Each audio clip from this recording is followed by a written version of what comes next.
Good morning friends, welcome to our YouTube channel. आज का dictation Hindustan पत्रिका से लिया गया है, जिसकी गति 80 से 85 शब्द प्रति मिनट की होगी। तो शुरू करते हैं आज का डिक्टेशन। रेडी।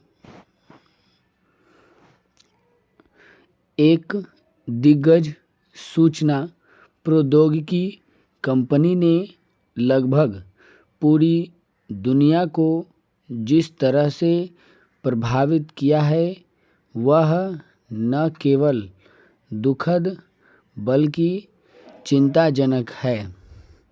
इसे एक आधुनिक आईटी संकट कहा जा सकता है, जिसने दुनिया भर में न सिर्फ साइबर आधारित कामकाज को प्रभावित किया बल्कि बड़े पैमाने पर इससे परिवहन भी बाधित हुआ है।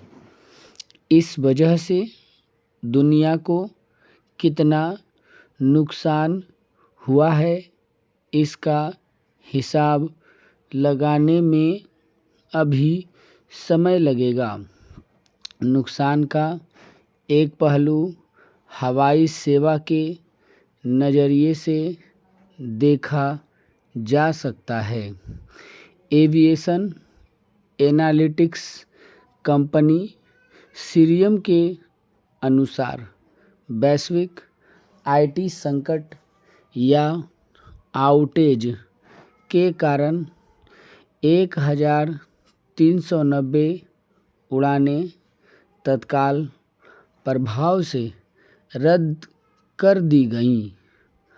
आंकड़ों के अनुसार अमेरिका में 512, जर्मनी में 92, भारत में 56, इटली में 45 और कनाडा में 21 उड़ानें रद्द कर दी गई।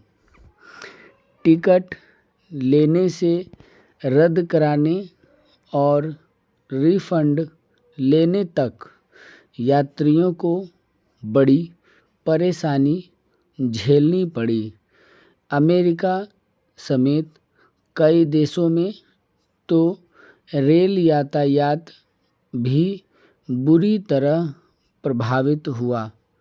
यह संकट इतना व्यापक है कि स्थिति के सामान्य होने में अभी कुछ समय लग सकता है। आखिर ऐसा क्यों हुआ? माइक्रोसॉफ्ट ने बताया कि वह मध्य अमेरिकी क्षेत्र में अपनी सेवाओं की जांच कर रहा है, जिनकी वजह से दुनिया भर में अनेक प्रकार की सेवाएं बाधित हुई हैं। इस संकट से सर्वाधिक प्रभावित देशों में ऑस्ट्रेलिया का नाम सबसे पहले लिया जा रहा है। तो इस तथ्य को परखना चाहिए। हर देश को अपने अपने स्तर पर अपने नुकसान का सही आकलन करना चाहिए। ऑस्ट्रेलिया से ही शायद सबसे पहले कंप्यूटर सिस्टम के काम न करने की शिकायतें सामने आई। वहाँ बैंक, एयरलाइंस, मीडिया प्रसारण तक रुक गया। कई संस्थान ऑफलाइन काम करने को मजबूर हो गए।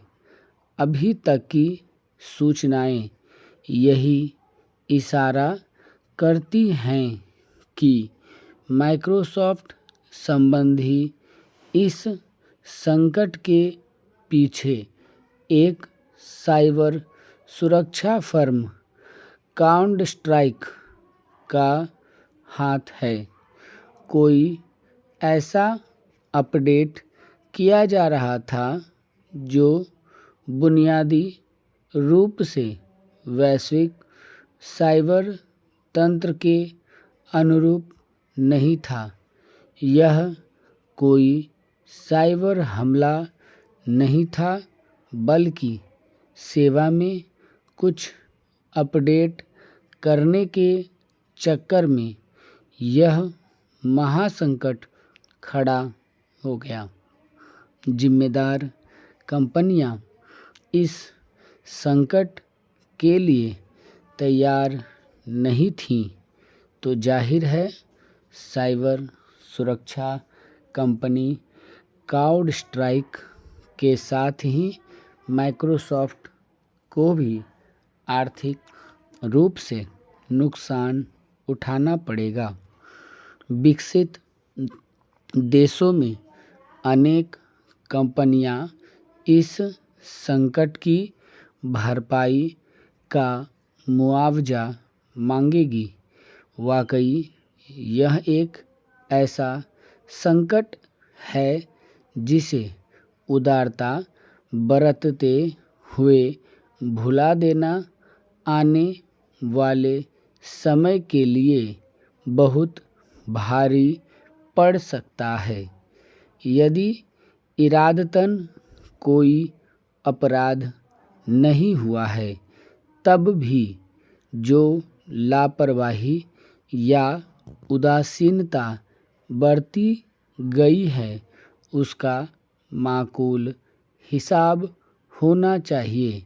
हालांकि इसमें कोई दो राय नहीं कि माइक्रोसॉफ्ट अपने पैमाने पर सक्रिय होगी और फिर ऐसी कोई नौबत नहीं आएगी, पर यह दुनिया की तमाम सरकारों और बहुराष्ट्रीय कंपनियों के लिए जागने व तैयार होने का समय है। ध्यान रहे, ऐसे संकट से अपराधियों का मनोबल बढ़ता है और वे अपनी साजिश में ऐसी कमियों का लाभ उठाने का दुस्साहस कर सकते हैं। अभी तक डार्क वेब दुनिया में यह बात पता चल चुकी होगी कि इस संकट को कैसे अंजाम दिया गया और अर्थव्यवस्था या सेवा का कौन सा क्षेत्र सर्वाधिक प्रभावित हुआ। अतः साइबर सुरक्षा विशेषज्ञों के लिए चुनौती बढ़ गई है। सरकारों को भी नए सिरे से प्रबंध करना चाहिए ताकि बड़ी आईटी कंपनियां अपने आर्थिक लाभ के लिए साइबर सुरक्षा से किसी भी तरह का समझौता न करने पाए। Thank you.